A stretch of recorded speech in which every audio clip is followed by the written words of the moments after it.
Hey, okay, so before we get into question 13, a couple thoughts on yesterday's question. I was thinking about why I kind of felt stuck on this whole idea of people who might not believe in the resurrection, but who do believe in the importance of Jesus. I think it's because I've had this conversation with folks in my family before. If Jesus wasn't even divine, but we had this record of this life that he lived, if Jesus was made up, I may have showed this in a previous question. Anyway, I would still deem his life to be one worth modeling mine after.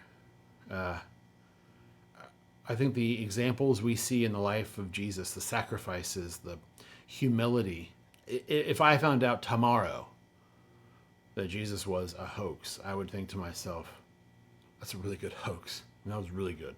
But I then also think, I still want to live a life marked by selflessness if I can, or at least at least with that, like that being the goal, because I'm not as selfless as I'd like. But that feels like a goal I'd want to aim at, is to think of others first, to use my energies to make other people's lives better. And I suppose, too, as I mentioned yesterday, the fact that I don't currently believe Jesus is a hoax probably does animate some of that, but anyway, okay, so that's 12. 13, man, 12 was a doozy. Let's see what 13 is. 13, 3, 2, 1, go. Why are you a Oh, I just answered that question. Oh my gosh. I answered 13 before I even answered, talking about 12. The question is, why are you a Christian? What I just said. A funny story, though. So the story I was thinking of was the story of how I got saved. Saved. Only half of it was in air quotes. This is just a bunny watching me do. 1984, I think I was 8 years old. I was in children's church. That's a thing. I don't know if every church in America has that or does now or whatever, but I grew up in a very, very large church. Pentecostal, Assemblies of God. I'm not currently a member of an Assemblies of God church, so. But I was then. It's called Calvary Assembly, actually, in Winter Park, Florida. Can I say that? I can say real things on the internet, right? Okay.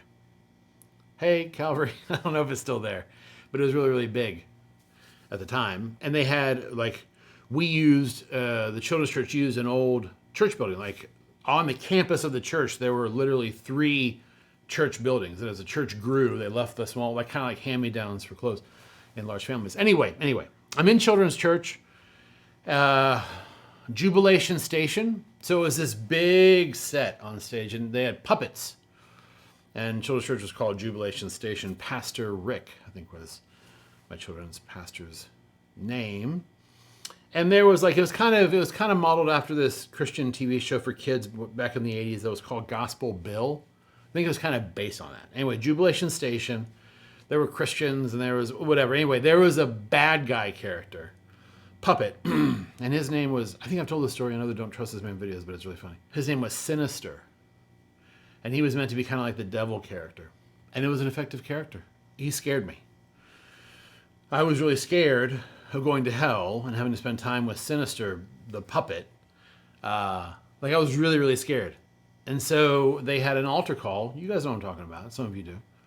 And they invited us up to come up to the front and pray. I don't think they said, come get saved so you don't have to spend time with Sinister. But that's how I kind of heard it in my mind. Okay, if I go pray and if I get saved, then Jesus will keep me from having to talk to or hang out with or spend time with Sinister because he really scared me. And I remember after the service, my parents were at the back and they were kind of looking in, and I guess it was kind of a big deal. I don't know what that prayer actually did. As I think I've referred to before or referenced before, across my childhood, I got saved a bunch. Every time it threatened to rain one summer, I got saved because the storms were so terrifying to me. The clouds, as the clouds rolled, I thought, oh my God, Jesus is going to walk out of one of those clouds, and what if I'm not ready? But then as I got older, I began to, in some ways, question all of that. And I remember having a conversation many years later with a Lutheran minister, and he was talking about, do you really think you can, pinpoint a moment of salvation? And I was like, it's a really good question. And so that changed my soteriology, if you will. Actually, it sort of helped confirm some changes I'd been making kind of in the way I thought about how Jesus works and worked in people's lives. Anyway, so that's how I got saved, which isn't the same as why am I a Christian or whatever. But that's kind of like, that's my evangelical initiation story. I'm a Christian because I think Jesus is right. That's why I'm a Christian. Christianity has become, particularly in America, so us versus them. And I think the point of Jesus is it's just all us. It's all us. I believe Jesus modeled his life for all of us. I believe Jesus loves all of us. I believe Jesus cherishes and delights in and celebrates and wants to help and to be with all of us. I guess that's why I'm a Christian. I think Jesus is right. And I think it's good. And in Jesus, and taking Jesus seriously, I think I see for myself a life that I'd like to try to live. One I fall short of daily, if not hourly, but something worth pursuing. Yeah, and that's why I'm a Christian. Yeah. What about you? Comment below. I'm just kidding. I mean, unless you want to.